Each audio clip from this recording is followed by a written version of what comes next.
It's the day after my less than successful first test. Been home, charged the car up. Took a long time because that issue with the cooling system meant I had to charge very slowly.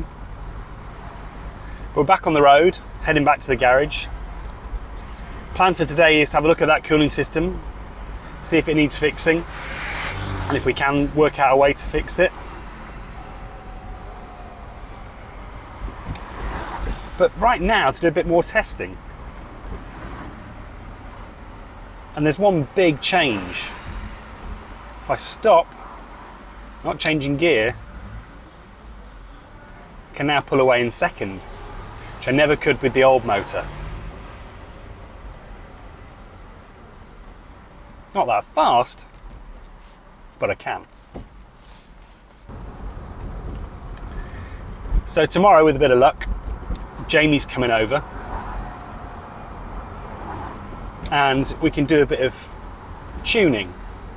He's got some variants on the open inverter firmware which allow us to play with the parameters of something called MTPA, mean torque, max torque per amp, which might allow a bit more or extract a bit more torque from this motor, particularly at low speeds. But we can also do things like play with throttle curve, how much current goes into the motor based on your percentage of pedal travel.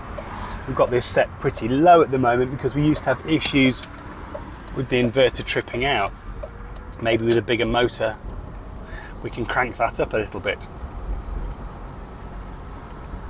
All sorts of things to try before we give up, but I do have a plan B.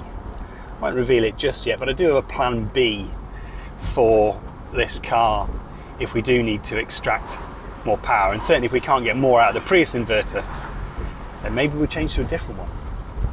Anyway, I'll see you in the garage. I came to the shed today with the intention of sorting out the cooling system on the Spider, on the 300, whatever you want to call it, on my current EV Z3. And do you know what? I don't want to. I love these projects, I love this space. But sometimes you just have to do the things you want to do to keep your motivation up, to keep you going.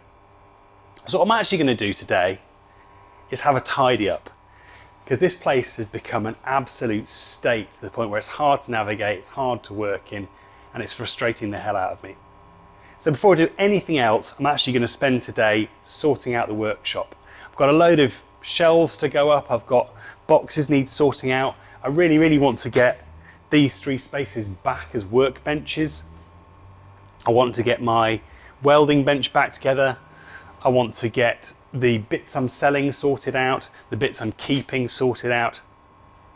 So this may not make for the most exciting video, maybe just a before and after, but I'm going to make the shed fun again.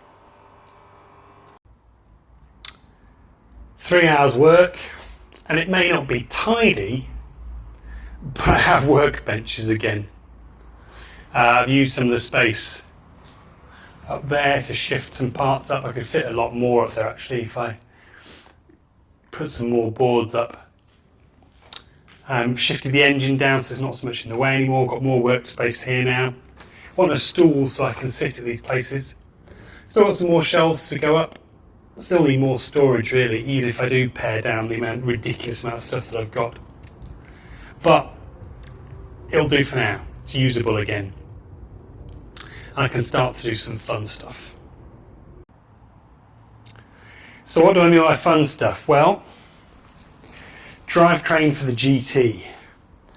I'm going to use this space to hook up the relevant inverter. And if you follow Damien Maguire on YouTube, you'll have seen, or a Patreon of his, you'll have seen that he's just got this drivetrain running. I shall attempt to do the same. Get my inverter, get a battery pack set up here, do some experiments with BMS. So this will be a bit of a experimentation electronics area. Obviously I'll have to move the welding table before I start spraying bits of metal all over that, but that can be moved around quite easily. And then the other fun bit is cosmetics. So I think what I'm actually going to do is I think I'm going to transplant the interior from this car into here. If you saw my episodes about the experiments with the Audi TT seats. They don't quite work. I think they look great, but they don't go back far enough.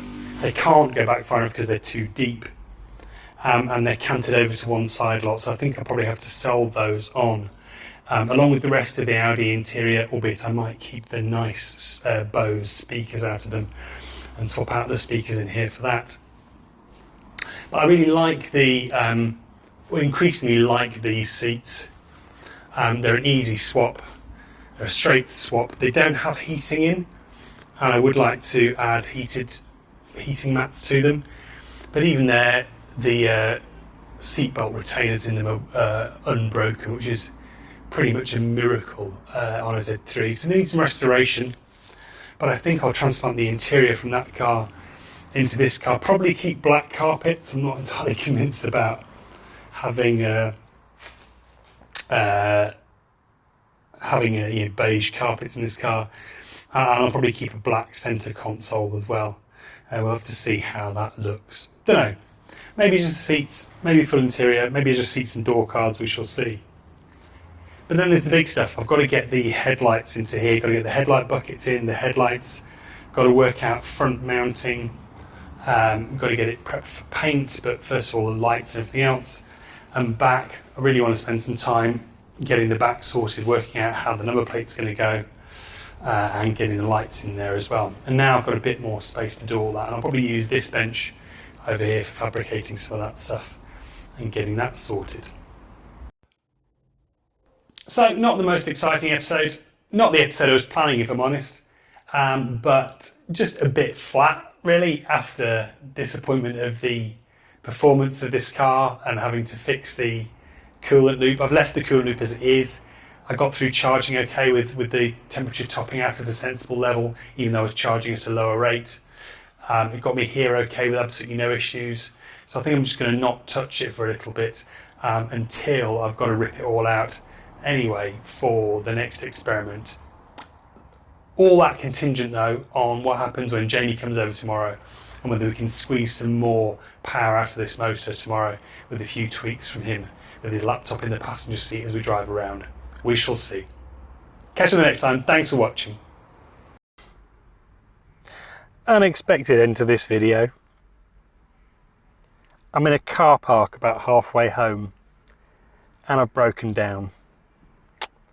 Nothing EV related, or at least not directly. It's this.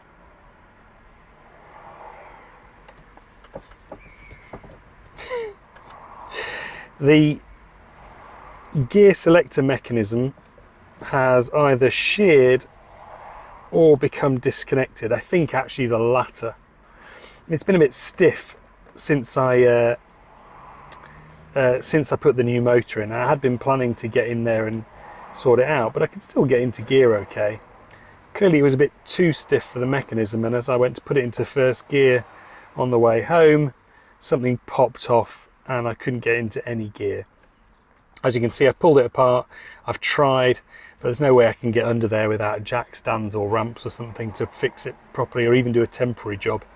So I'm now sat waiting on the RAC. Yeah, it's not gone too well, this testing process, has it?